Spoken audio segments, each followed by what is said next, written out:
윤석열 대통령은 제3자 변제 방식의 징용 해법은 한일 공동이익과 미래 발전에 부합하는 방안을 모색한 결과라고 강조했습니다.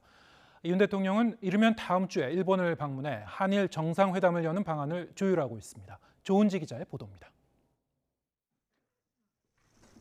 정부의 강제징용 해법이 공개된 이튿날 윤석열 대통령이 국무회의를 통해 직접 그 의미를 설명했습니다.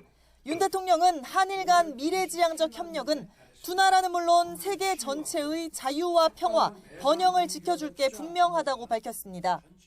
정부가 피해자의 입장을 존중하면서 한일 양국의 공동 이익과 미래 발전에 부합하는 방안을 모색해온 결과입니다.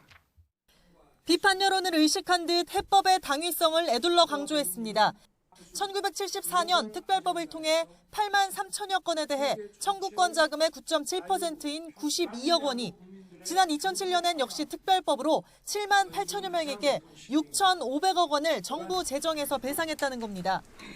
1965년 합의로 개인 청구권이 소멸된 상황에서 국내에서 배상할 수밖에 없는 불가피성, 이로 인해 노무현 정부도 우리 지갑에서 충당했던 이유를 밝힌 것으로 풀이됩니다. 일제강점기 강제징용을 당한 국민들의 아픔을 치유하고 합당한 배상을 받도록 대한민국 정부는 과거부터 꾸준히 노력해 왔습니다. 윤 대통령은 한일 정부 간 협력체계 구축과 경제계, 미래 세대의 교류 협력 방안을 세심하게 준비해달라고 장관들에게 당부했습니다. 윤 대통령은 속도 조절론 대신 조속한 매듭, 빠른 정상화를 주문했는데 한일 문제가 이미 성역이 된 상황에서 눈앞의 지지율이나 반발, 위험 부담만 따져서는 5년이 지나도 결국 못한다. 국가 미래를 위해 지도자가 책임 있게 결단해야 한다고 언급한 것으로 전해졌습니다. 덩달아 한일 정상회담도 급물살을 탔습니다. 일본 교도통신이 오는 16, 17일 윤 대통령의 방일 가능성을 보도한 가운데 일본 지방선거 일정 등을 고려해 한일 정상은 이르면 다음 주 서둘러 만날 수 있어 보입니다.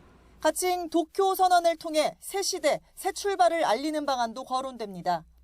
이로써 이번 달 한일 회담에 이어 다음 달 동맹 70주년을 맞아 한미회담, 5월에는 G7 정상회의를 계기로 한미일 정상이 한자리에 모이는 외교 시간표의 윤곽도 완성됐습니다.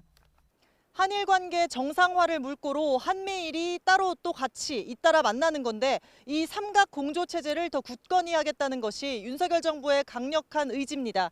YTN 조은지입니다.